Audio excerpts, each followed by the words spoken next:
Kunin mo na anak. Sige na.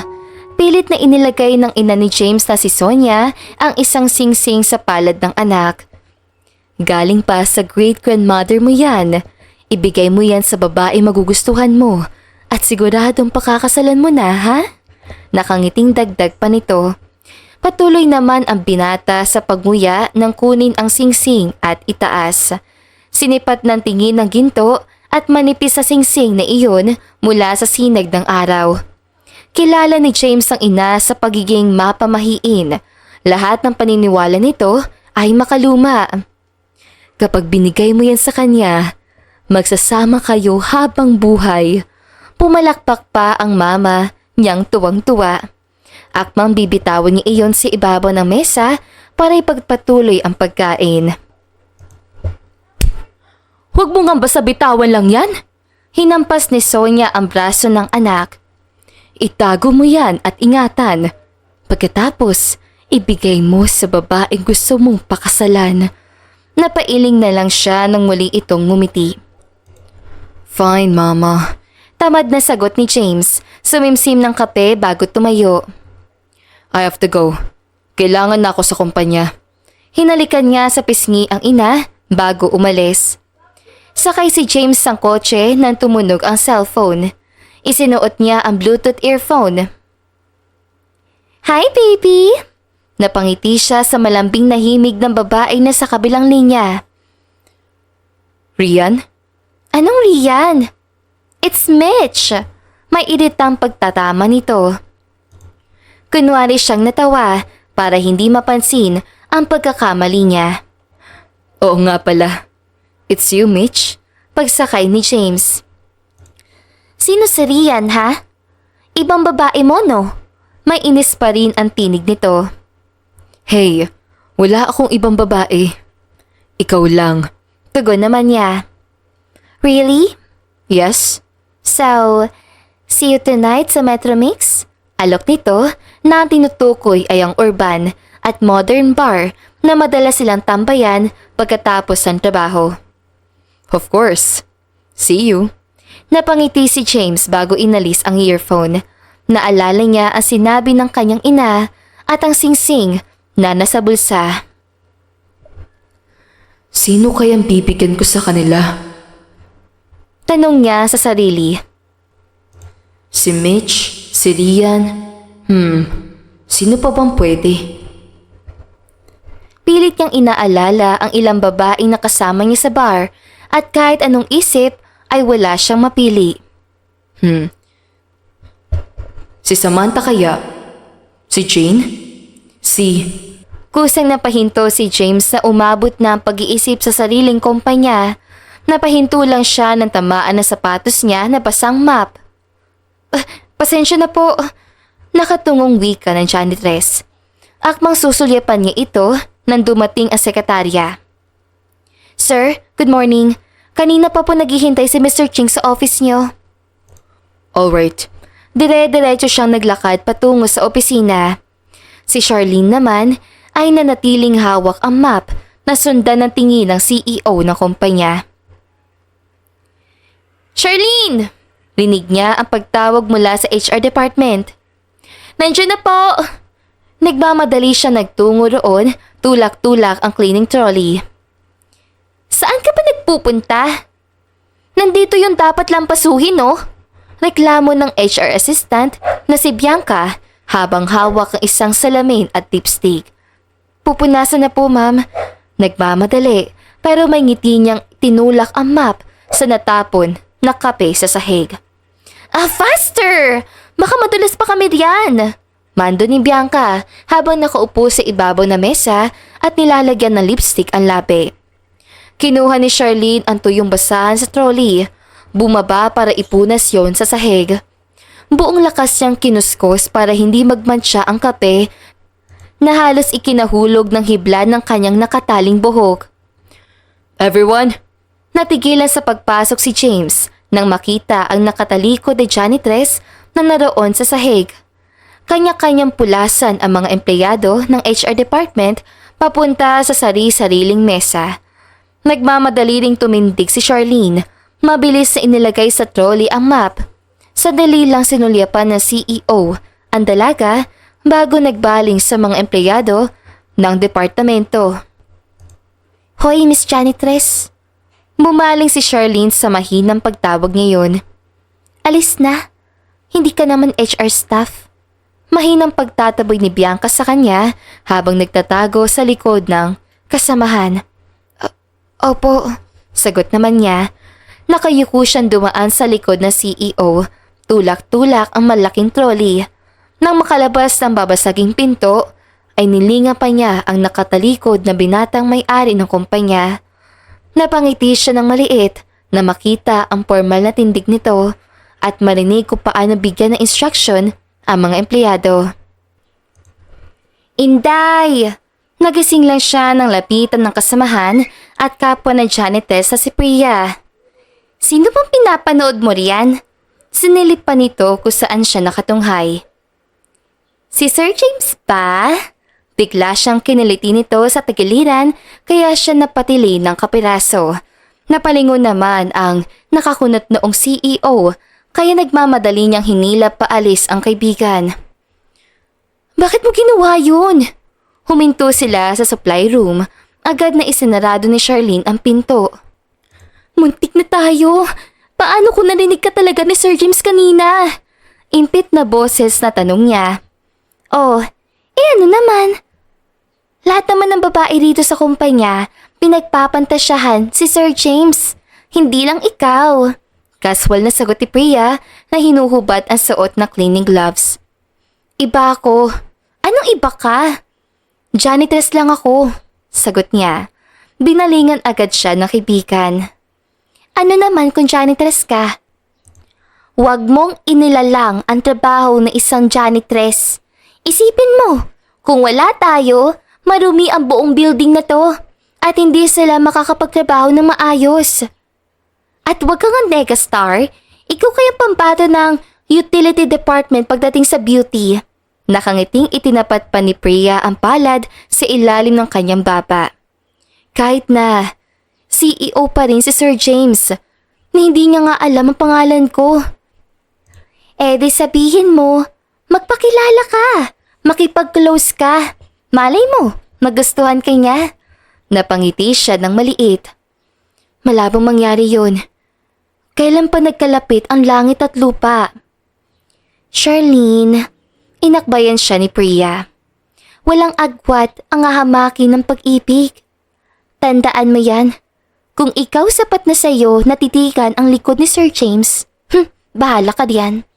Iniwan na siya nito sa loob. Hawak ni Charlene ang strap ng bag na lumabas mula sa exit ng kumpanya. Kuminang ang mga mata niya nang matanaw ang CEO na lumabas sa entrada. Pero napunit din yun nang makitang may sumalubong na babae roon na bumaba naman mula sa pulang kotse. Nagyakap pa ang dalawa. Nahiya ang ngiti niyang napatingin sa sarili bago muling tinanaw ang babaeng maganda na kaharap ng binata. Ang taas naman kasi ng pangarap mo, Charlene. Kausap niya sa sarili habang may pait ng ngiti. Kaakbay ni James si Mitch sa sofa habang nasa loob ng bar. I have something for you. What's that?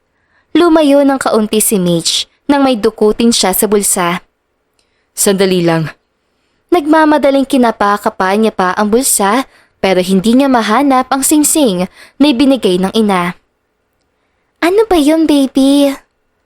Huminto si James habang diretso ang tingin. Iniisip kung saan naiwan ang singsing.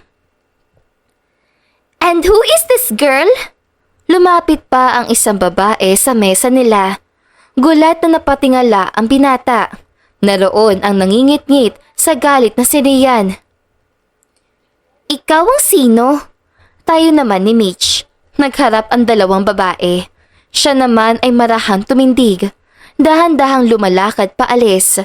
Iniisip pa rin kung saan naiwan ang ibinigay ng ina na singsing. Nasaan na ba yun? Halos lumuwa ang bulsa ng pantalon niya, kakahanap, hanggang sa makasakay siya sa kotse. Yumuko para hanapin yun sa loob. Malalagot ako kay mama nito.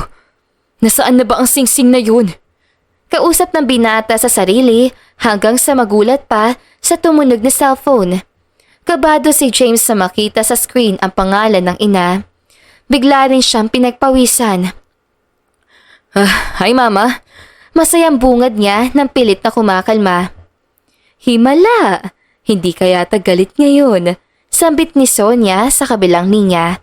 Teka siyang tumawa habang payuko-yuko pa rin at baka nasa perigid lang ang singsing na hinanap niya.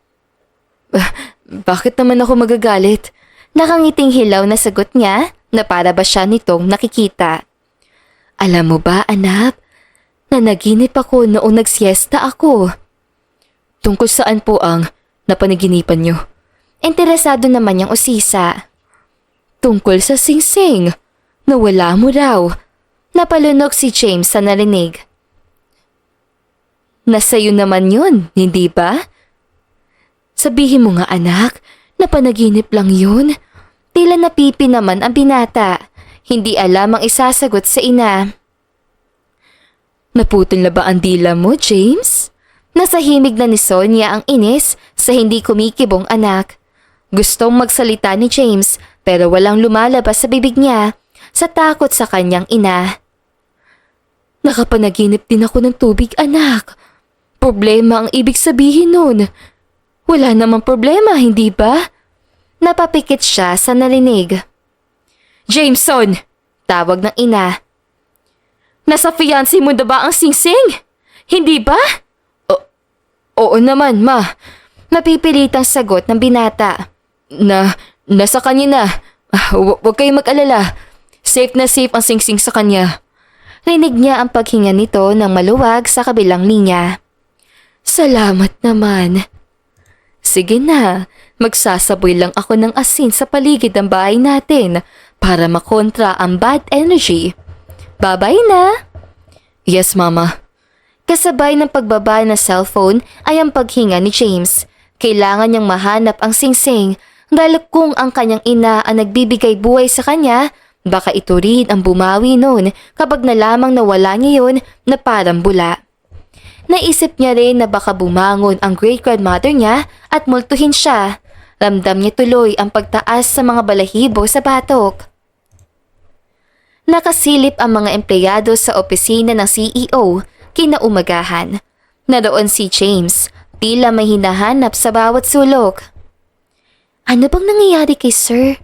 Tanong ng isa habang pinanonood ang patuwad-tuwad na boss. Parang may hinahanap. Ano naman kaya?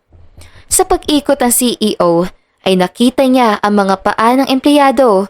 Kahit mahingal ay formal niyang itinuwid ang likod bago kaswal na pumamulsa.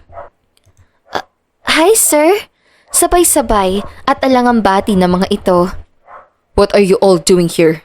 Seryosong tanong ni James. Wala naman po sir. Kayo po, may hinahanap po ba kayo? Tanong ng isa. Tinitigan niya ang mga empleyadong para tuko na nakakapit sa haligi ng pinto ng kanyang office. Back to work! Isinarado niya iyon. Hinagip ang remote para ibaba ang blinds ng buong opisina. Where's that stupid ring? Inis na niyang tanong sa sarili habang nakapamewang. Ma'am, huminto si Charlene sa pagmamap sa sahig ng cafeteria ng kumpanya na lumapit ang kanilang utility manager. Kailangan ng janitress sa itaas. Lilinisin yung CEO's office. Napakurap naman siya. CEO's office po? Ulit pa niya habang mangiti. Yes. Tumawag ka sekretary niya. Sir James is not in his office and he'll be back later. Kanina raw kasi parang sinisipat-sipat ni sir ang opisina niya. Naintindihan ko po, ma'am. Umakyat ka na, ha? Opo, ma'am. Kasama ni Charlene sa loob ng elevator ang cleaning trolley. Napatingin pa siya sa reflection niya roon kaya inayos niya ang hibla ng buhok at ngumiti. Nang magbukas ang elevator, ay nadaanan pa niya ang sekretarya na CEO. Ikaw ba yung janitress? Tanong na magandang sekretarya na si Beauty, na nasa tapat ng pinto ng opisina ng binata. Opo, hinagod siya nito ng tingin mula ulo hanggang paa. Make sure na malinis ang bawat sulok ng opisina ni Sir, okay? Nakataas ang isang kilay na utos ito. Opo, ma'am. Napalitan ng ngiti ang pagtataka niya nang pumasok sa loob at makita ang pangalan sa nameplate na nasa ibabaw ng mesa. Jameson Clemente, Chief Executive Officer. Kahit gusto niyang pagmasdan lang ang silid kung nasaan madalas ang binata ay hindi niya magawa dahil sa kailangang gawing trabaho. Nang masigurong wala ng alikabok at dumi, sinimula ni Charlene magmap sa sahig. Hihilain niya yon nang sumabit sa ilalim ng isang cabinet. Naipit yata. Binitawan ni Charlene ang map bago bumaba sa sahig. Sinilip niya ang ilalim ng cabinet. Kumislap mula sa dulo ang isang gintong singsing. Inabot yon ng dalaga kahit hirap. Nang makuha ay itinaas iyon. Kanino kaya to? Natanong niya sa sarili. Kay Sir James? Dagdag niya, muling sinipat ng tingin ang singsing. Pero, mukhang para sa babae. Tapos ka na ba? Biglang pumasok si Beauty sa pinto, kaya nagmamadali siyang tumayo. Tapos na po. Akman tatalikod na sekretarya ng CEO nang pigilan niya. Sadali lang po. Huminto naman ito. Luminga na may kunot ang noo. May nawawala po bang gamit si Sir James? I don't know. Why do you ask? Nilahad ni Charlene ang palad. Nakakunot noong lumapit sa kanya si Beauty at tinitigan ang singsing. Sa kanya po ba to? Buong pag-asa niyang tanong. Nakangiting tumingin sa kanya sekretarya. I'm sure hindi. Sagot nito. Napakurap naman siya. Tingin mo talaga, pagmamay-ari ni Sir ang luma at mukhang peking singsing na yan? Mataray na tanong pa ni Beauty. Nawala ang lahat ng emosyon sa mukha niya. Now, kung tapos ka na, pwede ka nang lumabas. Pagtataboy nito. Opo. Maingat niyang inilagay ang singsing sa bulsa pagkatapos itinulak ang trolley. Hello, Ma. Tinungga ng pagod sa kakaisip na si James ang baso ng kape. Naroon siya at nagpapahinga sa malapit na coffee shop matapos ang ilang oras na paghahanap ng singsing. Bakit po? Walang gana niyang tanong. Hindi pa rin ako pinatatahimik ng panaginip ko. Alam mo ba, may nakasalubong pa akong pusang itim kanina. Dalawa lang ang ibig sabihin nun. Swerte o malas sa kapalaran. Kaya matatahimik lang ako kapag nakita ko na ang singsing na suot ng babaeng pakakasalan mo. Siya nga pala, malapit ako sa company mo. Patuloy na sabi ni Sonia. Napatayo si James. Halos lahat ng nasa coffee shop ay napatingin sa kanya. Malapit na kayo? Bakit ba sumisigaw ka? I'm sorry. Pilit niyang kinakalmang sarili. Ihanda mo na ang pakakasalan mo at dapat makita ko siya suot ang singsing. Pero mama, nagmamadali siyang lumabas ng shop nang basta siyang babaan ng tawag ng ina. Tinanaw ng binata ang sariling company building bago mabilis at tumawid sa kalsada. Get out of my way! Kinakabahang wika ni James sa mga empleyadong nakakasalubong. Dire-diretso siya sa sekretarya. Hi sir, kamusta po ang lunch? Tabi. Halos matumba si Beauty nang hawiin niya. Pabalik-balik si James sa loob ng opisina. Kulang na lang itaob ang office table. Habang si Sonia naman ay ngingiti-ngiti sakay ng kotse paliko sa kampanya ng anak. Nasaan na ba yun? Galit niyang itinulak ang swivel chair. Wala nang pag-asang nakapamewang si James habang hinihingal. Papatayin ako ni Mama kapag hindi ko nakitang singsing. Tensyonado niyang wika. Alam niya kung gaano kahalaga yun sa ina at hindi siya nito palalampasin kapag nalamang nawala niya iyon. Nasa bunutan ni James ang sarili. Sir, ano po bang nagpapabaliw sa inyo? Alang ang lapit na sekretarya sa kanya. Mabilis niya itong nilingon. Ano po bang hinahanap nyo? Nakayukong tanong ni Beauty. Kasi mayroon pong nakita yung janitress sa Singsing. Singsing? Halos maalog ang buong katawan nito nang hawakan niya sa magkabilaang balikat. Anong itsura? Nalalaki niya mga matang tanong kay Beauty. Ano po? Gold ring pero parang noong una pang panahon. Muntik nang matumba ang sekretarya na biglang bitawan ng CEO na nagmamadaling umalis. Sandaling natigilan si Charlene sa pagpupunas ng glass wall sa lobby. Naalala niya ang singsing na napulot sa loob ng opisina ng binata. Kinuha niya yun at pinagmastan. Imposible nga ng pagmamay-ari to ni Sir James. Hindi ganito ang tipo niya. Naalala niya ang babaeng kasama nito kagabi.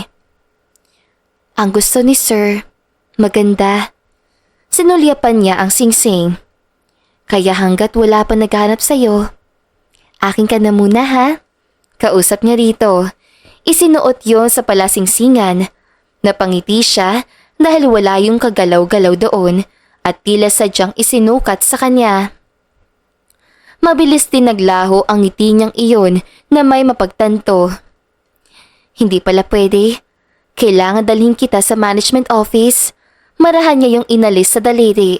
Pero napakunot noo siya nang hindi yun basta maalis. Kung anong dali ng isuot niya ay ang hirap naman niya sa pagtanggal. Kahit anong persa niya, hindi pa rin niya mahubad ang singsing. Hala, anong gagawin ko? Natatakot niyang tanong nang magpalinga-linga. Nahagip niya ng tingin ang malapit na CR. Bumukas ang elevator kung saan nakasakay si James. Natanaw niya ang janitress. Matulin siyang naglakad palapit dito. Hinablot ito sa braso. Sir James? Bulalas ang nagulat na si Charlene nang humarap. Naroon ang hinihingal na CEO. Bumaba ang mga mata nito sa kamay niya at kumislap sa mga mata na binata ang singsing na bigay ng ina. Napakurap si Charlene nang salubugin ang mga mata niya ng may-ari ng kumpanya. Take off that ring. Ho? Hubarin mo ang singsing. Ulit nito. Nagtatakang sinulyapan ng dalagang kamay bago muling tumingin sa amo. Hindi ko po matanggal. What? Ayaw po talaga. Sa pag-angat na tingin ni James, natanaw niya ang papasok na ina sa entrada ng kumpanya. Si Mama.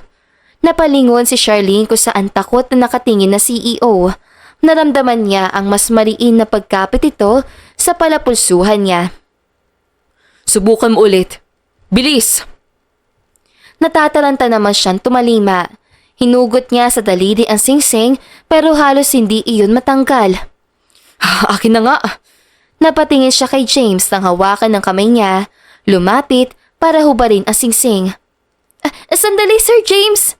Napatingin ang lahat ng empleyado sa lobby sa janitress na tila yakap ng CEO mula sa likuran.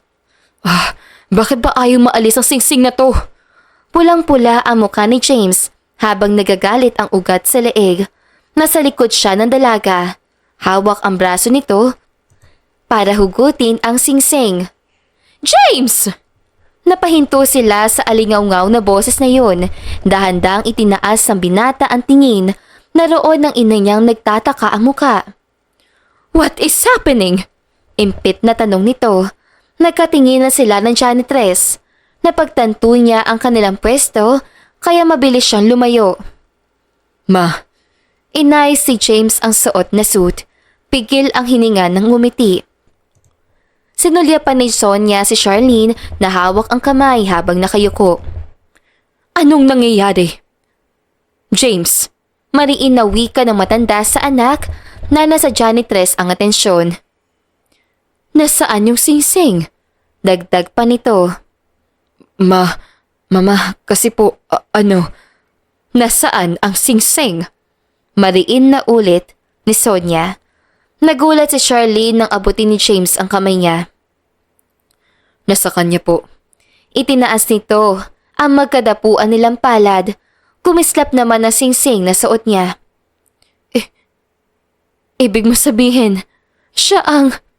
Yes, Mama. Meet my girlfriend. Automatikong lumingon ang dalaga kay James.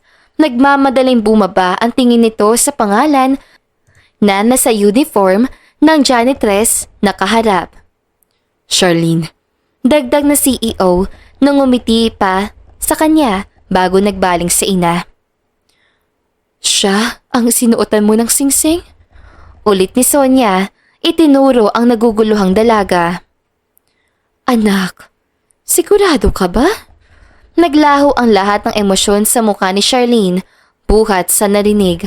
Umangat naman ang mga kilay ni James. Siya ba talaga ang binigyan mo ng singsing? Ibig sabihin, siya ang gusto mong makasama sa habang buhay?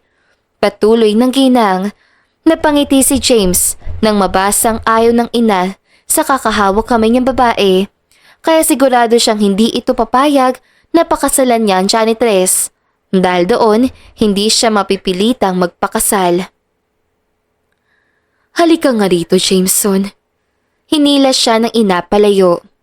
Napatingin naman si Charlene sa kamay na bumitaw sa kanya. Tumalikod ang CEO at ang ina nito. Niloloko mo ba ako?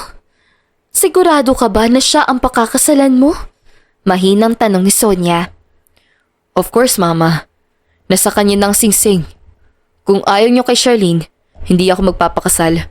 Ngumiti pa si James. Muli itong bumalik sa tapat ang dalaga na nahigit naman ang hininga matapos kabigin ng nakangiting CEO ang bewang.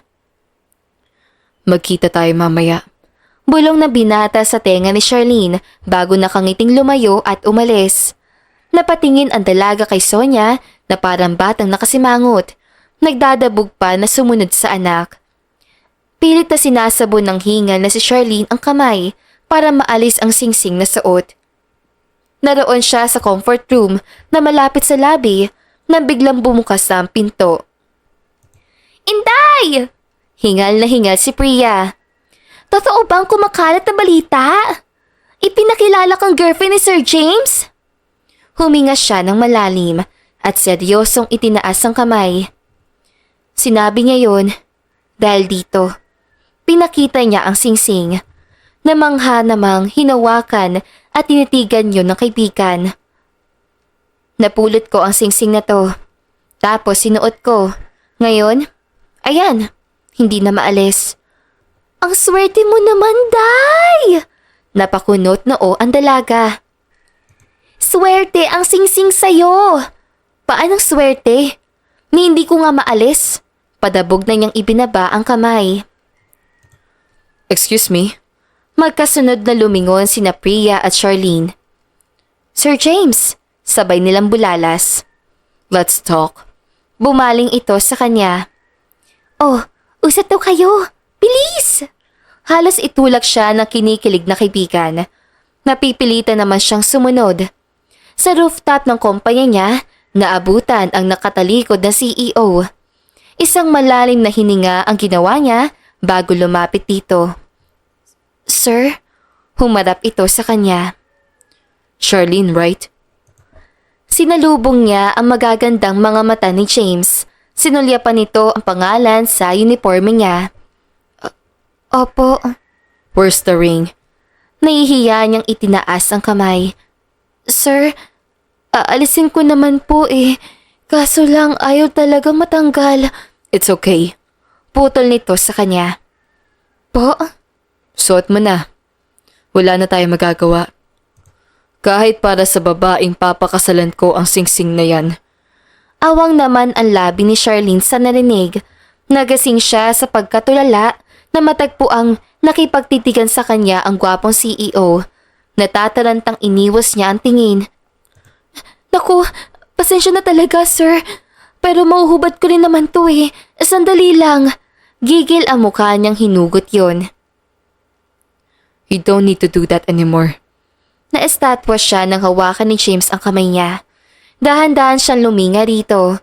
Napakurap ang mata niya nang ipagdaupan nito ang kanilang mga palad. Pagkatapos ay seryoso siyang pinagmasdan. Hindi mo na kailangang hubaring asingsing. Basta, magpanggap kang girlfriend ko. Anong sabi niyo? Ngumiti si James nang pagmasdan ng hindi makapaniwalang janitress. I need you to pretend to be my girlfriend. Pilit na ibinitaw ng janitress ang kamay sa kanyang pagkakahawak na ipinagtaka niya. Dahil kung ibang babae ang sinabihan niya nito, ay baka hindi na siya bitawan pa at magtatatalon sa saya. Sir, bakit po? Dahil na sa'yo ang singsing, Aalisin ko naman po. pero hindi mo pa naaalis. Natigilan si Charlene at napatitig kay James. Ngumiti ito, lumapit sa kanya na kinaatras sa mga paa niya. Papayag ka naman, hindi ba? Hinawakan siya ng CEO sa baba. Marahan niyong itinaas. Lumaki ang mga mata niya nang ihilig nito ang muka at akmang halikan siya. Mabilis niya itong naitulak bago tumakbo paalis. Naiwan namang nakangiti si James na sundan ng tingin ang janitress. Oo, yung janitress daw na yan ang girlfriend ni Sir James. Napahinto sa pagmamap si Charlene ng sahig ng cafeteria nang marinig ang bulong na iyon. Nang itaas niya ang muka ay nakita niya na pinagtitingin na siya ng halos lahat ng empleyado ng kumpanya. Napakurap pa siya nang makitang nanunuya ang paraan na pagtingin ng mga ito. Bakit siya? Maganda naman ah. Nandun na tayo sa maganda. Pero tignan mo nga, napakalay ng estado nila. Okay na sana kung ballpen din ang hawak. Bagay ba yan kay Sir James? Patuloy siyang pinag-uusapan ng mga babae sa mesa kahit na naririnig niya. Huminga na lang siya at tumalikod.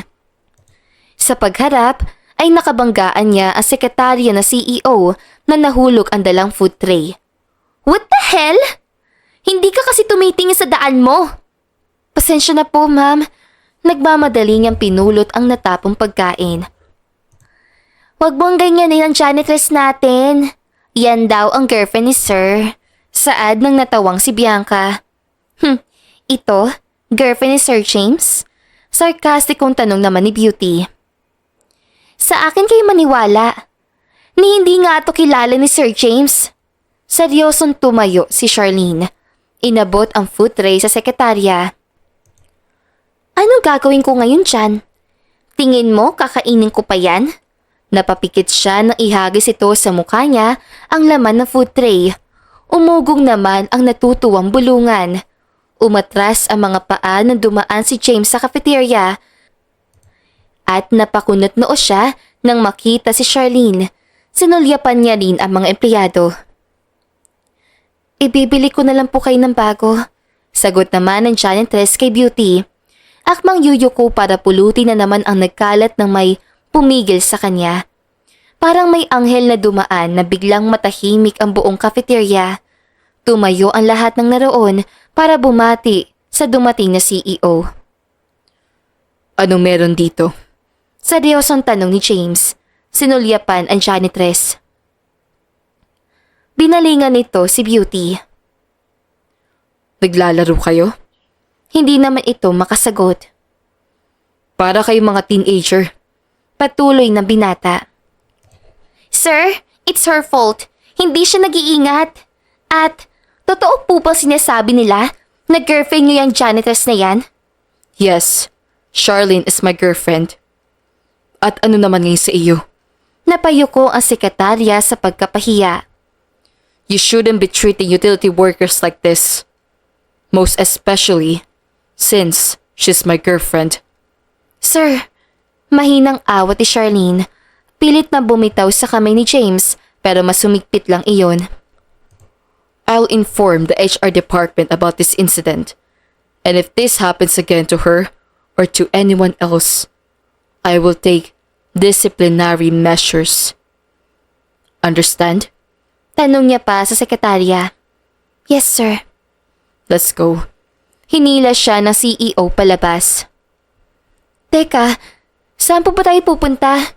Tanong ni Charlene habang hila-hila siya ng binata sa palupulsuhan. Kakain. Ano bang oras ang lunch ng utility at hindi mo alam? Dinala siya nito sa isang restaurant na malapit lang sa kumpanya. Doon lang siya nito binatawan nang mapahinto sa isang mesa. Waiter, Napahinto si James na makitang Nanatiling nakatayon dalaga. Sit down. Muling tumindig ang binata. Hinawakan ito sa braso pagkatapos pinaghila ng silya. Anong gusto mong lunch? Kaswal na tanong niya na makabalik sa silya at ibigay ng waiter ang menu. Sinulyapan niya ang janitress na hindi nagsasalita. Come on, speak up. Sir, Please, just bring us all your best-selling dishes. baling ni James sa waiter. Yes, sir. Sagot nito bago nagpaalam umalis sa kanila. Sir, hindi niyo dapat sinabi yun. Bakit hindi? Kasi hindi naman po yun totoo. Nagtagpo ang kanilang seryosong mga mata. Ni hindi niyo nga po ako kilala eh. Patuloy ni Charlene. Kilala kita. Ikaw si Charlene. Sir, nakita niyo lang po ang pangalan ko sa uniforme ko. Napakurap si James. Fine. Pagsuko na CEO. Tulungan mo ko. Sunod nito, napakunot noo si Charlene. Magpanggap kang girlfriend ko. Hanggat na sa'yo ang singsing. Please? Hiling pa nito. Lihim na nahugot niya ang hininga nang pagmastan ang gwapong nakikiusap na anyo na binata. Let's eat. Basta mang pinaghihintay ang pagkain. Saad nito nang dumating ang mga in-order. Masyadong marami to, sambit niya. It's okay. Hindi naman natin kailangang ubusin. Anong mangyayari sa mga pagkain kapag hindi natin naubos? Tanong ni Charlene. I don't know. Ilalagay sa food waste? Nakita niya ang pagkadismaya sa mukha ng janitress kaya maliit siyang napangiti. Bago seryosong pinagbastan ito na nagbaling na sa pagkain. So, payag ka na magpanggap bilang girlfriend ko? Alangang tanong niya. Napakurap siya na salubungin nito ang tingin niya. Kung hindi po ako papayag, I'm sorry, but I will immediately fire you from your work and... At ano po, siya naman ang pumutol sa CEO. I will need to force you to give me back that ring. Kung kailangang ipaputol yung daliri mo, gagawin ko. Kaswal nitong tugon. Hindi magawang lumunok ni Charlene. Naikuyom niya rin ang daliri kung nasaan na singsing. Sa anyo ng kaharap ay mukhang seryoso at gagawin nito ang sinabi. Kailangan ko na rin malaman ang sagot mo ngayon. Apura pa nito sa kanya. May magagawa pa po ba ako? Tanging na sagot niya. Inisip niya rin ang magiging kapalit dahil alam niyang mali na isinuot niya basta ang singsing kaysa isa uli. Pigil naman ang tuwa ni James sa harap ng dalaga. Charlene. Huminto siya sa paglalakad. Humarap sa CEO na kasabay. From now on, you'll tell me everything. As your boyfriend, I will protect you. Seryosong sabi nito bago ngumiti at tuluyang pumasok sa kumpanya. Kalalabas lang ni James sa kanyang opisina nang humapon. Kakaunti na lang din ang empleyado sa loob.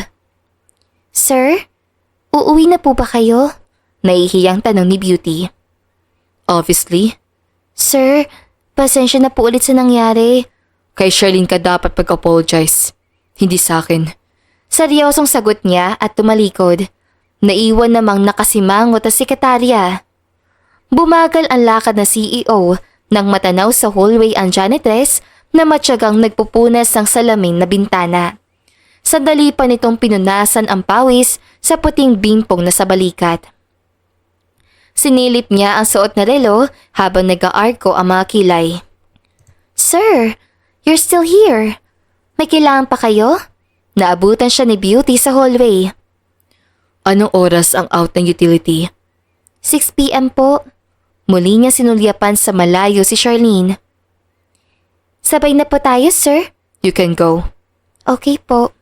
Agad nang tumalikod si Charlene na makita ang palapit na CEO. Charlene, anong oras ang uwi mo? Formal na humarap ang dalaga. Bakit po? Hihintayin kita. Tumaas ang magkabila ang kilay niya. Oh, bakit? Ganun ang couple, right? Kaswal nitong dagdag. Sir, wala naman po si Ma'am Sonia rito para magpanggap kayo. At saka, mamaya pa pong uwi ko. Kaya, mauna na kayo. Tumalikod na ang dalaga na hindi rin nasupil ang ngiti. Nang tuluyan dumilim, ay doon lang lumabas ang kumpanya si Charlene. Hawak pa ang ngaling na balikat. Napahinto ang paa niya nang makita ang naghihintay na sasakyan ni James. Nakasandal pa ito roon at ang tingin ay nasa kanya. Bakit po nandito pa kayo? Takang tanong niya. Lumapit ito sa kanya. Doing boyfriend duties? Hinihintay ko ang girlfriend ko. Napakunot noo siya habang patuloy sa paglapit si James sa kanya. At tama ka naman. Marami akong hindi pa alam tungkol sa'yo. So starting today, kikilalanin kita. Naguguluhan niya itong pinagmasdan. Bakit naman kailangan pa siya nitong kilalanin? Magpanggap lang naman siya sa kaunting panahon habang nasa kanya pang singsing. Shall we? Magalang pang itinuro ni James ang kotse, pero hindi niya magawang kumilos. Come on. Hinapit siya nito sa bewang, iginaya maglakad. Saan ka pumupunta kapag tapos ang trabaho mo? Usisa nito habang nagmamaneho.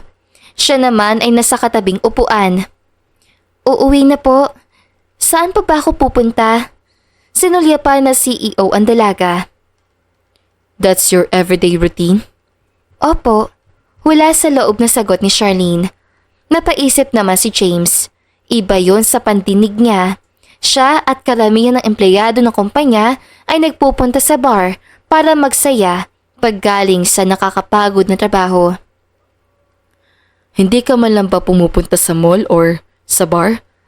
Mahirap po kumita ng pera, kaya hindi ko isasayangin sa mga ganoong bagay. At saka, mukha po ba ako nagpupunta sa bar? Ipapahinga ko na lang katawan ko, kaysa pumarty no. Bulong pa niya, sabay hawak sa sariling balikat. I understand. I know mas mahirap ang trabaho niyo. Napagtanto ni James. Dahan-dahan namang napatingin si Charlene sa seryosong tono na binata. Bago nasulyapan ang tenement building na tinutuluyan. Dito na po ako, sir. Salamat po. Bumaba na siya, pero hindi niya inaasahang bababa rin ang CEO. So, this is your address. Sinalubong nito ang mga mata niya. Sinong kasama mo? Family mo? Maliit siyang umiling. Nasa probinsya po sila. Hindi ba delikado sa iyo ang mag-isa? Ngumiti siya ng tipid. Sanay po ako mag-isa. Sige po, mauna na ako. Ingat kayo sa pagmamaneho. Nang makapasok sa tenement building, ay tinanaw ni Charlene ang paalis sa kotse ng CEO. Hindi niya alam ang mararamdaman. Masyadong mabilis ang pangyayari. Ang dating tinatanong niya lang sa malayo, ay malapit na ngayon sa kanya. Kung dati hindi siya nito halos napapansin, ngayon sa isang iglap, tila pinaglapit sila dahil sa isang singsing. Sir, nandito po si Mr. Ronald.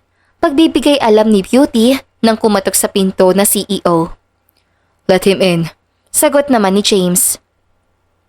Good morning, sir. Pumasok ang Chief of Human Resource Officer na si Ronald sa loob ng kanyang opisina. Itinuro na CEO ang Celia kaharap na mesa. Ano pong changes sa benefits ng Utility Department? As I recommend to the Board and Chief Financial Officer na approve na ang 10% salary increase ng utility workers. In addition to enhancing their benefits, we will provide upgraded tools and protective uniforms for them. I'm sorry for asking, sir. Pero bakit po biglang may pagbabago?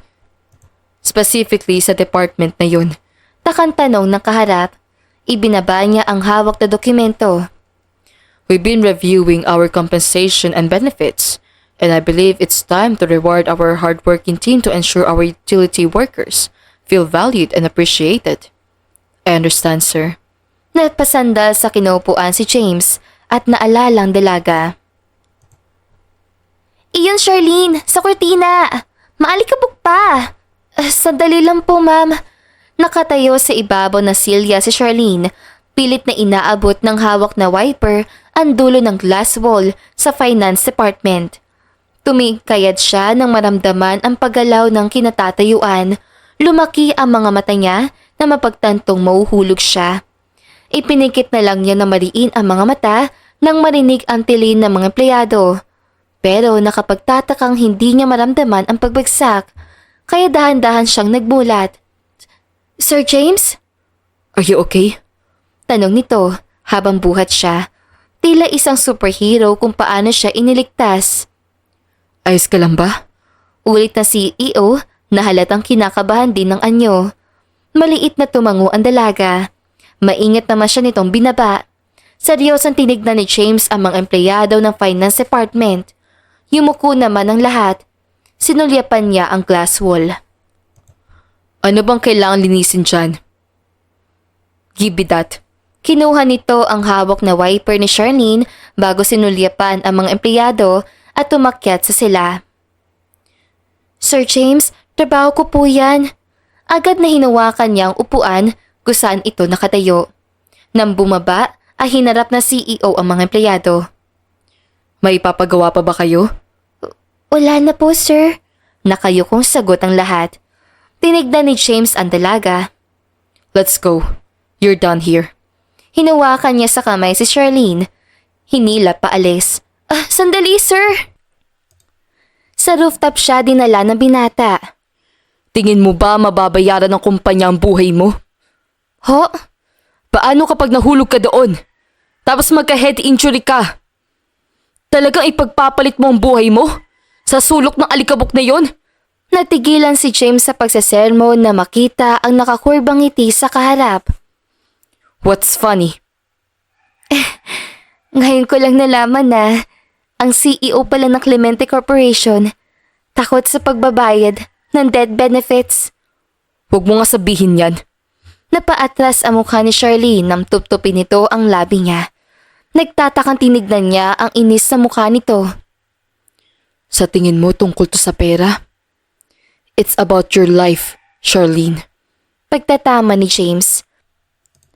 Naghinang ang seryosong mga mata nila hanggang sa mapagtanto ng binata na naroon ang daliri sa labi ng dalaga. Parang napaso siyang bumitaw doon at kinabahang bumaling kung saan. Talikod. Utos si James. Ho? Bakit ba nakapasok sa kumpanya? Kung mahinang tenga mo. Inis sa patuloy nito. Nagulat na lang si Charlene nang italikod siya na CEO. Kinapakapan ng palad ito ang balikat niya. Ito ba masakit? Oh, pero teka. Talikod lang. May kinuha sa bulsa si James. Napakurap si Charlene nang maramdamang marahang ibinaba nito ang suot niyang uniforme. Ramdam niyang may maingat na idinikit ang CEO sa balikat niya. Itinaas na nito ang damit niya bago siya hinawakan sa magkabilaang balikat paharap. Pain relieving patch yan. You can tell me pag hindi nawawalang sakit para mapatignan natin sa doktor. Seryoso na tong wika. Parang hinaplos naman ang puso niya sa narinig, kaya napangiti siya ng maliit. Sabay tayo mag-lunch mamaya. Nakangiting sabi pa ni James. Kasabay ko po ang mga kasamahan ko mamaya sa pananghalian. That's fine. See you later. Napangiti lalo si Charlene na sundan ng tingin ang paalis sa binata. Napahawak pa siya sa balikat. Kanina pa kayo dito? Naabutan ni James ang kanyang ina na naghihintay sa loob ng office niya. Hinalikan niya ito sa pisngi bago inukupuhan ang silya. Ang saya-saya mo yata. Saan ka ba galing? Naghihinalang tanong ni Sonia sa anak na maaliwalas ang gwapong muka. Sinalubong nito ang tingin niya. Sa girlfriend ko. Ano? Mas lalong lumawak ang ngiti ni James na makita ang ines at gulat sa imahe ng ina. Talaga bang ang janitress na yon ang may suot ng singsing? Yes, Mama. Nakita niyo naman. Sagot niya ng kaswal. Inilipat-lipat ang ilang folder na nasa mesa niya. Anak, hindi ba marami kang kilalang babae? Bakit sa kanya pa? Mama, ang sabi niyo lang, ibigay ko ang singsing sa gusto kong pagbigyan. Sagot niya na itaas ang muka. At ano po bang problema kay Charlene? Ay, Bahala ka. Basta ako. Ayaw ko sa babaeng yun. Diyan ka na nga. Tuluyan nang lumabas si Sonia. Natigilan si Charlene sa pagmamap na makasalubong ang ina na CEO sa malawak na labi ng kumpanya. Huminto din ang ginang sa paglalakad. Hinagot siya ng tingin mula ulo hanggang paa habang nakanguso. Nahihiya tuloy ang naging reaksyon niya. Humigpit pa ang kapit sa hawak na map. Napako ang atensyon ng ginang sa daliri niyang may singsing. Magandang tanghali po. Nahihiya niyang bati. Nagtungo ito sa tapat ng dalaga. Natatakot naman sinalubong ni Charlene ang mga mata nito. I don't like you for my son. Naiintindihan mo? Kahit hindi totoo ang namamagitan na relasyon sa kanilang anak nito, ay may tila gumuhit na sakit sa kanyang puso. Kaya layuan mo siya. Napako ang mga paa niya sa gitna ng labi matapos lampasan ng ginang.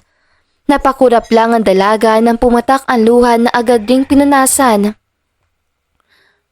Hello, James? I'm sorry, Mitch. I can't just hang out anywhere. May girlfriend na ako. Paliwanag ni James. Girlfriend? Si Rian ba? No, hindi siya. Sinimulan niya magsulat sa dokumento habang hawak ang cellphone sa isang kamay. Then, who is that lucky woman? Nagpupunta ba siya sa bar? Dagdag pa nang nagtatakang si Mitch. Hindi siya nagpupunta sa bar. Pagkagaling sa trabaho, umuwi na agad siya. Kusa siyang natigilan. Just tell me who she is. You don't know her. And please, don't call me again. Ibinaba niya ang tawag. Pakiramdam niya wala na siyang gana sa mga ganoong laro. Magpupunta sa bar, magiinom at magsasaya at sa mga babaeng katulad ni Mitch. Sinilip ni James ang suot na relo. May 1 minuto pa bago ang lunch break pero tumayo na siya. Michael, nahihiyang tawag ni Charlene sa kasamahan ni janitor habang nasa loob sila ng supply room. Kaya mo bang alisin to? Ipinakita niya ang daliri. Lumapit naman ito habang nakakunot noo. Sinipat-sipat ang daliri niya. Ayaw maalis sa sabon? Malungkot siyang umiling. Subukan ko Hinawakan ng kasamahan ng singsing. Huminto ang mga paa ni James sa pinto na supply room. Napakunot noo siya sa narinig na boses mula roon. Masakit? Pasensya ka na. Konting tiis lang. Ang sakit. Mas lalong lumalim ang linya sa noo niya nang marinig ang pamilyar na boses. Nanginginig sa galit niyang binuksan yon. Napatingin naman sina Charlene at Michael sa CEO na iniluwan ng pinto. What the hell are you doing? Nagiigting ang pangantanong ni James. Nagkatinginan ang dalawa habang nagtatakang anyo. Nagbaling si Michael sa boss para magpaliwanag. Sir, inaalis ko lang po yung suot na singsing ni Charlene. Mas lalo yata nag-init ang bumbunan ni James sa inis buhat sa narinig bago piko na sinulyapan ang dalaga. Ano po bang tingin yung ginagawa namin? Sa Diyos ang segunda naman ni Charlene. Sinalubong na nagtitimping CEO ang tingin niya. Ano sa tingin mo? Kayo lang dalawa sa kwarto na to.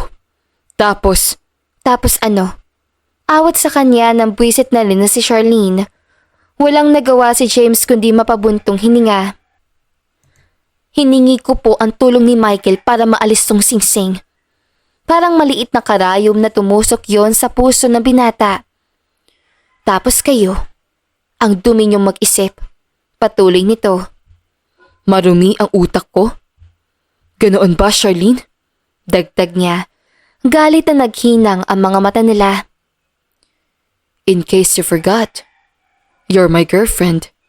Napangiti sa inis si Charlene. Peking girlfriend po. Pagtatama niya. Sa Diyosong sinulya pa ni James si Michael na naguguluhang pinanonood sila. Labas na po ako. Kusa na itong lumabas at isinarado ang pinto. Nang lumabas ito ay akmang susunod si Charlene pero hinablot ni James ang braso ng dalaga. Idinikit ito sa dingding ng may kadilimang supply room. Ah, anong ginagawa niyo? Doon napalitan ng kaba ang inis si Charlene. Pumaling siya sa kabila ng ilapit na CEO ang mukha sa kanya. Remember, hanggat na sa'yo ang singsing, girlfriend kita. At dahil hindi peke ang singsing na sinuot mo, na hindi mo mahubad, hindi kita peking girlfriend. Inis siyang hinarap ang mukha sa CEO. Kaya pwede niyong gawin ang lahat ng gusto niyong gawin sa akin? Ganoon ba? Napahurap naman si James. Kumibot ang lalamunan nang bumaba ang tingin sa labi ng kaharap. Pareho nilang hinahabol ang mata ng isa't isa hanggang sa ipinaling na binata ang muka para halikan siya. Nanulak naman ang dalawang kamay ni Charlene pero hinuli at hinawakan niya na CEO. Wala na siyang nagawa kundi ipikit ang mga mata. Isang magaan na halik ang idinampi nito sa labi niya. Dahan-dahan nagmulat ang naluluhang dalaga. I'm sorry. Natauhan si James sa ginawa. Charlene! Tawag niya nang tuluyan itong lumabas. Naiwang mag-isa sa madilim na supply room ang binata. Dahan-dahang nahawakan ng isang kamay ang labi at hindi magawang magsisi. Kanina ka pa namin hinihintay, Inday. Sambit ni Priya na punong-puno ang bibig ng pagkain nang tumabi si Charlene, dala-dala ang baunan. Pasensya na kayo. Sanaliapan niya si Michael na agad tumungo. Kumain na tayo? Dagdag pa niya. Dala-dala ni James ang food tray nang ilibot ang tingin sa buong cafeteria. May hinahanap ang kanyang mga mata. Sir, dito po! Napatingin ang lahat kay Beauty na nagtaas ng kamay. Ganoon na rin ang mga utility workers na magkakasama sa dulong mesa. You can sit here with us. Tuwang-tuwang dagdag na sekretary na CEO. Nilingon ni Charlene ang binata. Nang maglakad ito, ay ipinagpatuloy na niya ang pagkain. Yan na si Sir. Lunukin niyo na yan at tumayo na kayo. Pagmamadali ni Beauty sa mga kasama sa mesa.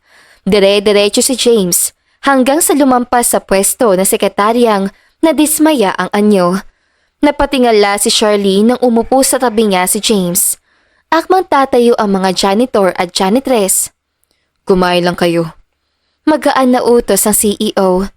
Dahan-dahan ng mga ito na bumalik sa kinauupuan. Anong ginagawa niyo rito? Mahinang tanong ni Charlene sa katabi.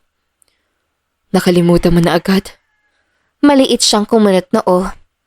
I told you earlier. Sabay tayo mag-lunch. Ngumiti pa nang nakakaasar si James. Kumain na kayo. Mahinang sinagi nito ang kanyang braso. Pailalim naman pinanonood ang dalawa na mga kasama sa mesa.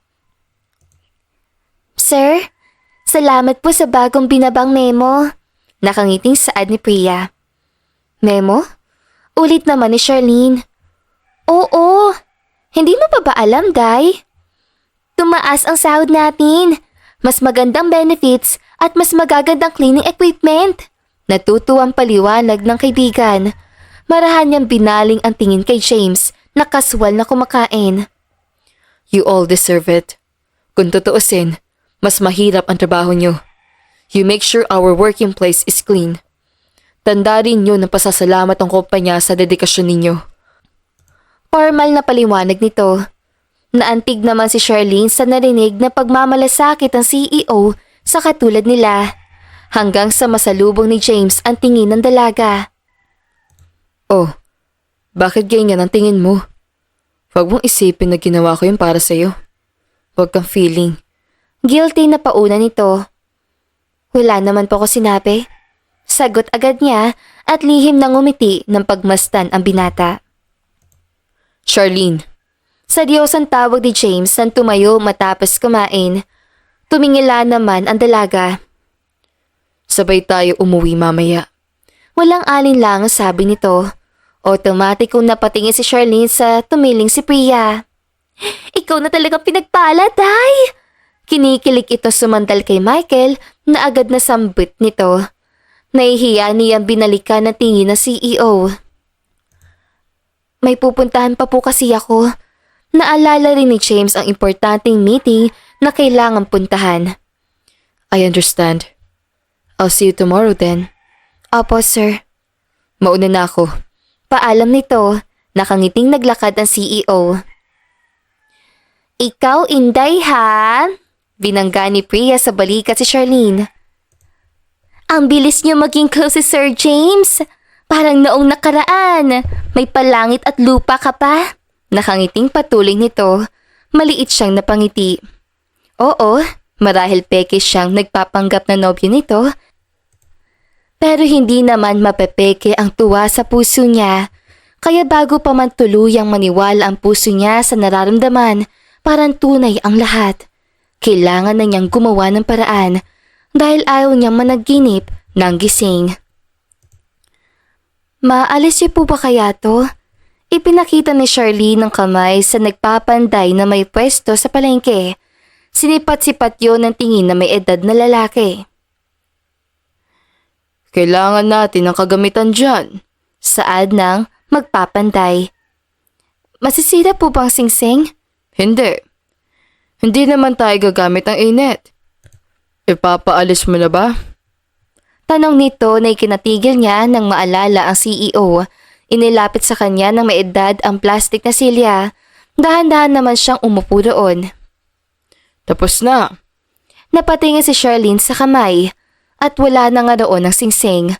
Inilagay yon sa palad niya nang magpapanday. Pinagkatitigan niya iyon. Salamat po.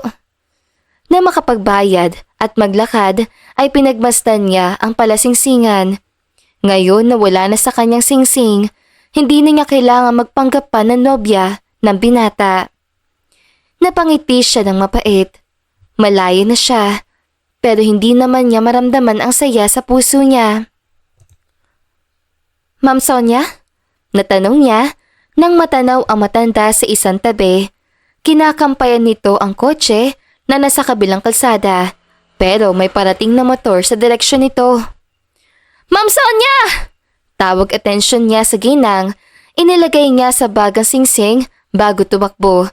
Napatili si Sonia na makita ang motor pero may yumakap at kumabig sa kanya. Charlene? Tanong nito nang makita ang hinihingal na dalaga. Dahan-dahan siyang lumayo sa ina ni James. Ayos po ba kayo? Charlene. Opo, ayos po ba kayo, Ma'am Sonia? Hinawakan ng ginang ang kamay niya habang mangiyak-ngiyak. Salamat, Charlene. Alangan naman ang ngiti niya nang tumango. Marami salamat ulit, Charlene. Tinignan niya ang kaharap. Naroon sila sa malapit na restaurant matapos siyang alokin ng ginang bilang pasasalamat. Kanina pa po kayo nagpapasalamat. Hindi na po kailangan. Ano ka ba? Kung tuluyan na bangga ako ng motor na yung kanina, sa edad ko na to, hindi ko alam ang pwedeng mangyari sa akin. Lahat naman po gagawin yun, sagot ni Charlene. Siguro nga. Pero hindi ka ba nagdalawang isip na iligtas ako? Hindi po. Bakit naman po ako magdadalawang isip? Dahil ayaw kita para sa anak ko. Ngumiti siya ng maliit. Mali pong maghangad na masama sa kapwa. At saka, buhay niyo po ang nakasalalay dito. Natigilan siya nang abutin ni Sonia ang kamay niya. Ngayon, alam ko na kung bakit ka nagustuhan ng anak ko. Kumurap ang mga mata ni Charlene. Nakikita ko ang nakikita niya sa iyo. Pasensya na kung hinusgahan kita agad. Kalimutan niyo na po yan. At may gusto rin ako sabihin sa inyo. Ano yun? Hindi naman po ako totoong nobya ni Sir James. Na kayo kong sabi ng dalaga. Napaangat din siya na muka nang biglang kunin ng ginang ang kamay niya. Napatingin ito sa ibinabalik niya singsing. Ipinatong niya iyon sa ibabaw na mesa. Heto na po ang singsing, Ma'am Sonia. Jameson? Jameson! Napakunot noo ang binata na nakaupo sa kama habang nakaharap sa laptop. Nadagdagan ang linya sa noo niya nang makita ang galit na ina. What's wrong, Mama? Hiniwalay mo na si Charlene? What? Itinaas si Sonia ang singsing. Natuon naman ang atensyon doon ng binata. Ibinalik na niya sa akin ang singsing. At bakit po siya hiniwalayan? Ha? Gigil niyang hinampas ang kama. Ang buong akala niya ay maayos sa sila ng dalaga. Bakit mo hiniwalayan si Charlene? Hindi ko po siya... Sa paglingon ay natigilan siya sa pagpapaliwanag dahil sa halip na matuwa ang ina ay samang-sama ang loob nito. Hindi ba dapat matuwa kayo? Seryosong tanong niya. Bakit naman ako matutuwa? Alerto siyang umilag nang batuhin ito ng unan. Gusto kong maging manugang si Charlene.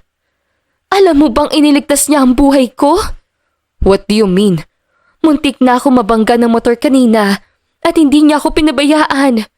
Iniligtas niya ako. Naglakad si James palapit sa ina. Kinuha ang singsing bago lumabas ang kwarto. Napakunot noo si Charlene nang may sunod-sunod na kumatok sa kanyang pinto. Sandali lang! Inis siyang tugon ng tumayo. Sir James? Bulalas niya na makita ang CEO sa pagbukas. Ano pong ginagawa niyo dito? Napatingin ito sa mga taong nasa hallway ng tenement na nakatingin sa kanila. Hindi mo man lang ako papapasukin? Sasagot pa lang siya nang pumasok na si James sa loob ng unit niya. Lumapit siya sa binata na nakapamewang at tila problemado. Anong ginagawa mo? Bakit mo sinauli ang singsing kay Mama? Seryosong putol nito nang humarap sa kanya. Kasi, hindi naman sa akin yun. Dapat ba sa'yo ko sinauli? Napakurap si Charlene nang lapitan siya ni James. Sinabi ko bang isauli mo? Ginawa ko lang ang tama. Nilampasan niya ito. Itinuloy ang pagtutupi ng damit. Binalik mo ba yon para hindi ka na magpanggap na girlfriend ko? Natigilan siya. Bakit? Ayaw mo ba talaga? Kasi hindi naman yun totoo. At ayaw ni Ma'am Sonia. Paliwanag niya. Exactly! Sambit na binata. Napakunot noon naman si Charlene. Hindi ka gusto ng mama ko. Kaya nga ikaw ang pinili ko. Parang binuhusan ng malamig na tubig ang dalaga sa narinig. Dahan-dahan niya itong nilingon. Gusto niyang ibigay ko ang singsing sa babaeng gusto kong pakasalan. At sa'yo yun napunta.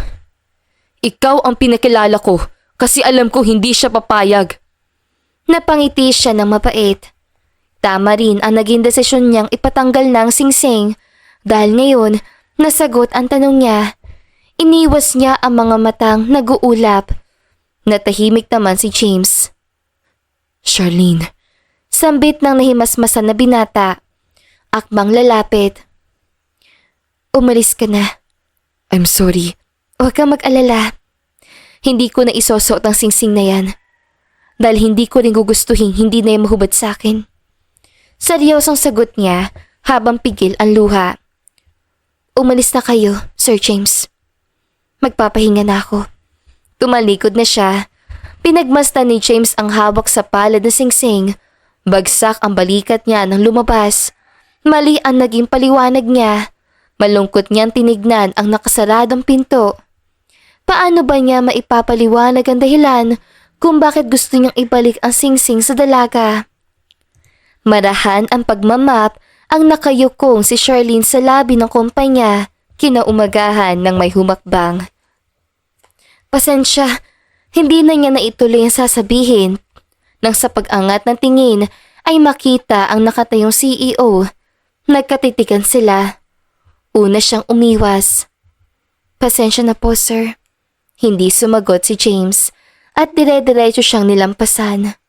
Nang makapasok sa opisina ang binata, ay kinuha niya sa suot na suit ang singsing.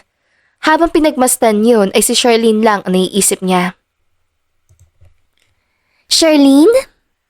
Ma'am, huminto siya sa pagpupunas ng bintana na lumapit ang sekretaryang ngiti-ngiti sa kanya.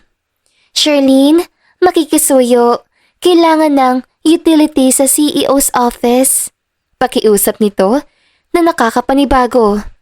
Sige po. Alangan niyang tugon. Huminga siya ng malalim bago kumatok. Come in.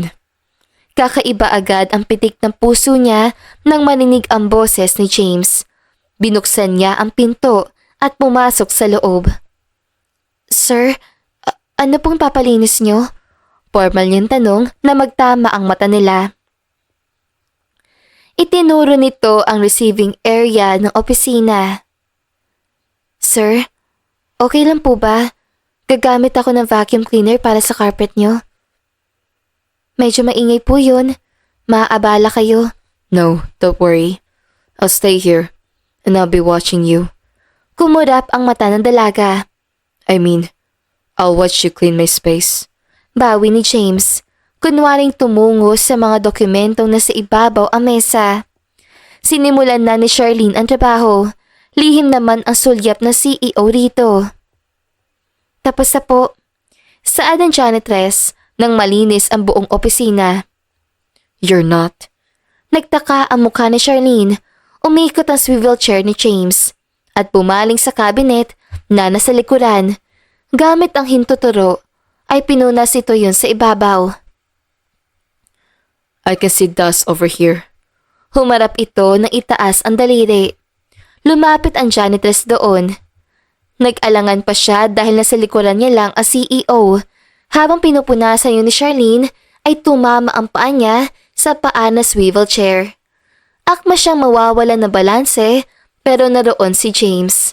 Saktong umikot ang silya kaya napaupo siya sa kandungan ng binata. Ayos ka lang? Tanong nito habang nakatitig sa mga mata niya. Jameson, anak? Automatic kong tumindig si Charlene nang marinig ang boses ng parating na ina na CEO. James! Natigilan si Sonia nang makapasok. Napatingin agad ito kay Charlene na nakatayo sa tapat ng mesa ng anak. Charlene! Masayang bulalas ito. Ma'am, marumi po ako. Akmang iiwas siya pero niyapos pa rin siya ng ginang. Ayos lang. Ano ka ba? Nakangiting sagot ni Sonia. Napangiti naman si James habang pinagmamastan ang dalaga at ina. Nang parehong lingunin siya nito, ay mabilis niyang inalis ang nasalabi at sumeryoso. Pinahihirapan ka ba nitong Jameson na to, ha?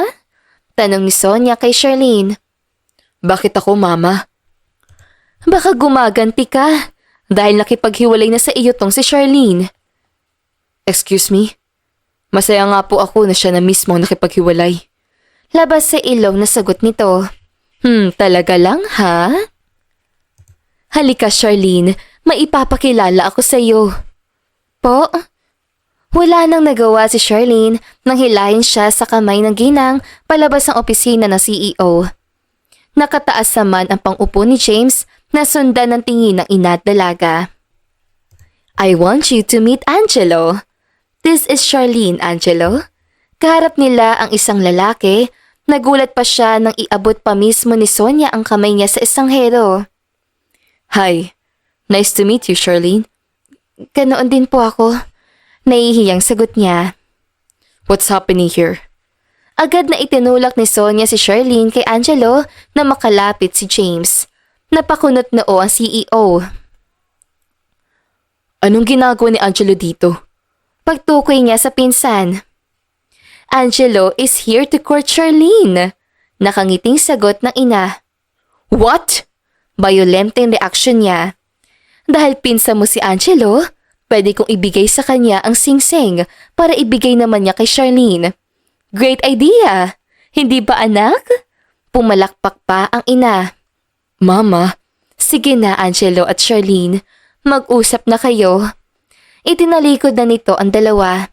Kinuha pa ang kamay ni Angelo, inakbay sa balikat ng dalaga. Charlene. Akmang ngahakbang ang inis na si James pero humarang si Sonia. Wala na kayo ni Charlene, hindi ba? At saka remember, dahil lang ayaw ko sa kanya, kaya pinagpanggap mo siyang girlfriend mo. Kaya ngayon, irereto ko siya sa pinsan mo. Patuloy nito. That's nonsense. Seryosong sagot niya bago sumunod sa dalawa. Naiwan namang nakangiti si Sonia na ang plano ay pagselosin ang anak para umamin sa tunay na nararamdaman nito para sa dalaga. Saan po ba tayo pupunta? Nahihiyang tanong ni Charlene, kasabay niya maglakad palabas ang malawak na labi si Angelo. Hindi ko rin alam. Basta ang sabi ni Tita Sonia, i-date daw kita. Sagot ng nakangiting binata. Date? Nahihiya niyang ulit. Natigilan si Charlene nang basta may humablot sa kanyang braso. Sir James? Lumipat ang tingin nito kay Angelo. Umuwi ka na. Pero sabi ni Tita, I don't want you dating my ex-girlfriend. Matigas siyang sagot bago sinulyapan si Charlene. Isa pa, it's working hours. Saan ka pupunta sa tingin mo? Salmon niya rito. Charlene, kita tayo mamaya lunch break. Bilin ni Angelo nang tuluyang lumabas ang kumpanya. Lunch break, huh? Ulit ng piko na si James. Binalingan niya si Charlene. Balik na sa trabaho. Utos niya. Opo, sir. Nang makabalik sila pareho sa opisina ng CEO, ay kinuha ng dalaga ang vacuum cleaner at dalang mga panlinis. Umupo naman muli si James sa swivel chair. And where are you going? Napahinto siya at nilinga ang binata. Hindi ka pa tapos. Tapos na po. Na-vacuum ko na po yung... Mag-vacuum ka ulit. Napakunot noo siya. Hanggang lunchtime. Po? Dito ka na rin magla-lunch break. Ngumiti pa si James sa nagtatakang dalaga. Sir James! Just do it. Nang tumungo ang ito sa lamesa, ay inis na napahinga na lang si Charlene bago muling pinaandar ang vacuum. Sinulya pa ni James ang pinto nang may kumatok. Nilinga din yun ng janitress. Ako na. Tumayo agad ng CEO. Dumating na po ang food delivery niyo, sir. Nakangiting wika ng sekretarya. Kinuha niya yun. Nagtungo diretso sa receiving area. Napatingin si Charlene nang patayin at kunin ni James ang hawak niyang vacuum cleaner. Maghugas ka ng kamay mo. Sabay tayo mag-lunch. Inilagay nito sa isang tabi ang vacuum. Napipilitan naman magpunta sa CR ang dalaga. Nang lumabas ay natigilan siya nang makita kung paano asikasuhin ng CEO ang pagkain sa mesa. Hanggang sa mapalingon ito sa kanya. Nahihiya siyang naglakad palapit dito. Iniupo siya nito sa silya pero hindi siya natitinag. Kain na. Susubuan pa ba kita? Tanong nito habang kaharap niya. Saktong-sakto tayo. Napalingon sina James at Charlene sa bumukas sa pinto. Pumasok si Sonia kasama si Angelo. What are you two doing here? Tanong ng binata pero hindi siya pinansin ng tuloy-tuloy na ina. Angelo, halika.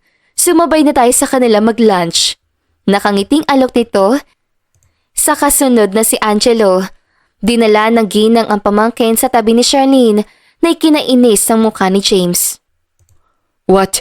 Akma siya magsasalita nang tumabi naman sa kanya ang ina. Bakit ikinukulo mo si Charlene dito, ha? Sabay sila dapat ni Angelo mag-lunch. Kaswal na patuloy ni Sonia. That's not true. Nandito siya para maglinis. Ang dumi-dumi dito sa opisina ko. Katwira ni James. Nagbaling si Angelo sa dalaga. Napagod ka ba? Hindi naman. Natigilan sa pagsagot si Charlene nang hawiin pa nito ang hibla ng kanyang buhok. Gigil naman about pagnguya ni James habang pinagmamastan ang dalawa. So, saan tayo mamaya? Tanong pa ni Angelo. Anong saan? Walang ideyang tanong naman ng dalaga. Hindi natuloy ang lunch break nating dalawa. Anong hindi natuloy? Ayan nga, nandito ka na. Kahit hindi ka invited. Si James ang nagtitimping sumagot sa pinsan. At saka, hindi siya pwede mag-out ng maaga. Bakit po hindi pwede? Tanong naman ni Charlene. Gigil na sinalubong ni James ang tingin niya. Because I require your presence here in the company. Kaya kailangan nandito ka. Dahilan nito. Paikot-ikot si Charlene sa loob ng opisina ng CEO. Lakas loob siyang humarap dito. Sir, wala naman po akong kailangan gawin dito. Pwede na kayong manalamin sa sahig at cabinet nyo sa sobrang linis. Kaya aalis na po ako. Ibinaba ni James ang ballpen. Mabilis na tumayo. Napahinto naman si Charlene nang harangin ito. Sir? Dito ka lang. Napaatras siya hanggang mapaupo siya sa sofa. Tumukwang sa kanya ang CEO. Wala na nga po akong ginagawa rito. Rason niya. Nakakahiya naman po sa mga kasamahan ko na naglilinis habang ako nagbubulati rito. Paliwanag niya habang nakaiwas ang muka. Well, you have a point. Kaswal na umupo si James sa sofa. Sayang naman ang binabayad ko sa iyo. Inabot nito ang kamay sa dalaga. Nagtataka naman ngayon, tinignan. Masakit ang kamay ko. Pwede mo ba i-massage? Pero hindi naman po ako masahista. Paliwanag niya. You can try. Napapikit si Charlene nang ilapit pa nito ang kamay sa mukha niya kaya wala siyang nagawa kundi kunin yon. Hindi naman tong trabaho ko. Bulong niya habang hawak ang palad ni James. Huwag ka na magreklamo. Nilingan niya si James na nakapikit at nakasandal. Halata ang pagod dito sa pagtatrabaho. Napangiti siya ng maliit at ipinagpatuloy ang pagmamasahe sa malambot na palad ng binata. Maliit na binuksan ni James ang mga mata. Nakita niya ang katabing dalaga. May ngiti siya nang pumikit muli. Sir? Sir James? Marahang nagmulat ang CEO. Napabalikwas sa makita ang mukha ni Beauty. Mabilis siyang bumangon paupo. What are you doing here? Tanong niya sa sekretary. Si Charlene. Patuloy niya nang hindi makita ang dalaga sa loob. Kanina pa po nakaalis, sir. Ang sabi niya, gisingin ko kayo baka maiwan kayo rito at mag-uwian na. What? Sir James! Tawag ni Beauty sa CEO na nagmamadaling lumabas ng office. Sa pagbukas ng pinto ng elevator ay natanaw ng binatang sumakay si Charlene sa sasakyan ng pinsang si Angelo. Umalis din agad ang sasakyan. Buwisit! Akmang hahakbang si James nang may pumigil sa kanyang braso. At saan ka pupunta? Saan po dadalhin ni Angelo si Charlene? Ano naman sa'yo kung saan niya dadalhin? Mama, please! Ang sabi ko kay Angelo, i-date niya si Charlene. Tapos, akin na yung singsing. Sinulya pa ni James ang nakalahad na palad ng ina. Akin na yung singsing. Ibibigay ko kay Angelo para maibigay na niya kay Charlene. No! Hindi na kita pipilitin mag-asawa, Jameson. Bahala ka na sa buhay mo. Basta akin na yung singsing. Ako ang magbibigay nito kay Charlene. Hindi si Angelo, Mama. Matigas niyang wika. Anong ibig mo sabihin? Kahit gusto o hindi niya gusto ang singsing, gusto ko siya. At hindi ko siya hayaan na mapunta kahit kanino. Now, where is she? Mariin niyang dagdag. Nagtatatalon sa saya si Sonia na sundan ng tingin ng anak na nagmamadaling tumakbo para habulin ang dalaga. Pasensya ka na, Charlene. Gusto kasi ni Tita Sonia pagselosin si James. Kaya ko to ginagawa. Tinignan ng dalaga ang kaharap na si Angelo. Nasa loob sila ng isang restaurant. Hindi yun mangyayari. Hindi naman ako gusto ni Sir James. Peke lang ang pagiging nobya ko sa kanya. Ngayon, malalaman natin na sagot kung gusto ka nga ba niya talaga o hindi. Hanggang sa may biglang lumapit sa kanilang mesa at sa pagtingala niya ay naroon si James. Hingal na hingal, pilit siyang itinayo nito. Sandali lang. Humarang naman si Angelo kay James. Hindi na oras ang trabaho ni Charlene. Kaya hayaan mo na siya. And one more thing. Gigil na kumunot ang binata. Akin na yung singsing. Are you out of your mind? Tanong ni James sa pinsan. Wala ka namang pagbibigyan ng singsing. Mayroon. Putol niya. At sino naman? Marahang bumaling si James kay Charlene. Hinawakan ng binata ang kamay ng kinakabahang dalaga. Tingin ko, nagawa ko na ang parte ko rito. Nakangiting iniwan sila ni Angelo. I'm really sorry sa nasabi ko sa iyo noong nakaraan. I admit, noong una ginamit talaga kita for my own sake. And that was my biggest mistake, Charlene. Nagsisisi ako at hindi ko alam kung paano ko sasabihin sa iyo na ayokong hubarin mo ang singsing. Because I want you, Charlene.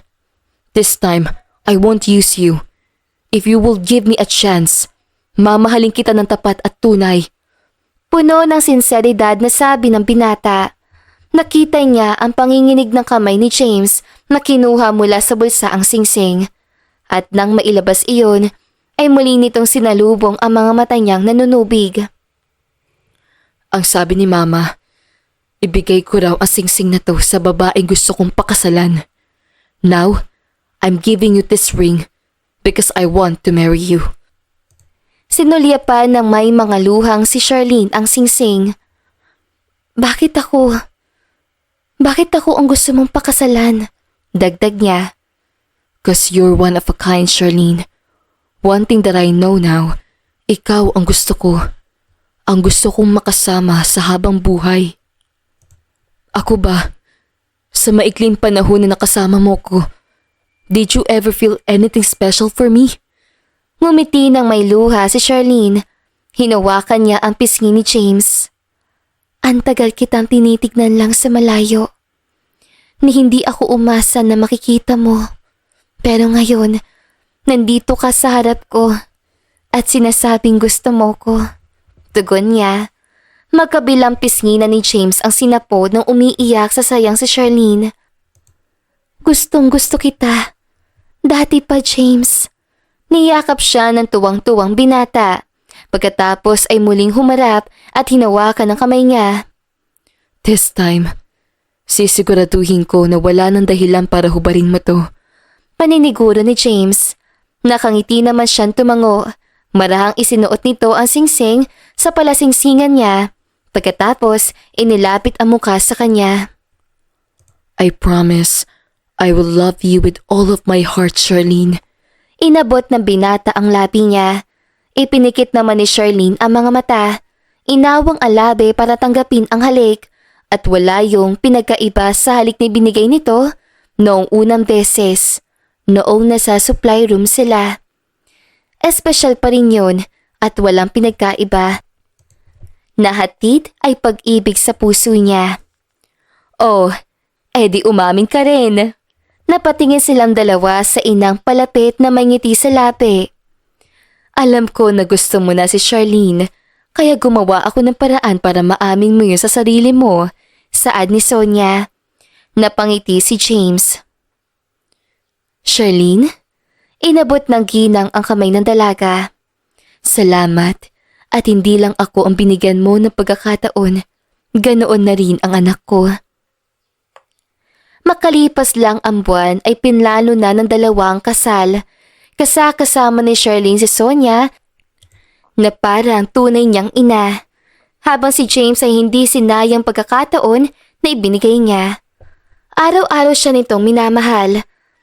Nananatili niyang suot ang singsing na wala sa plano niyang hubarin.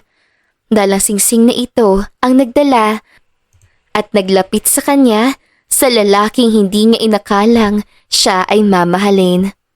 At dito na nga po nagtatapos ang magandang istoryang ito.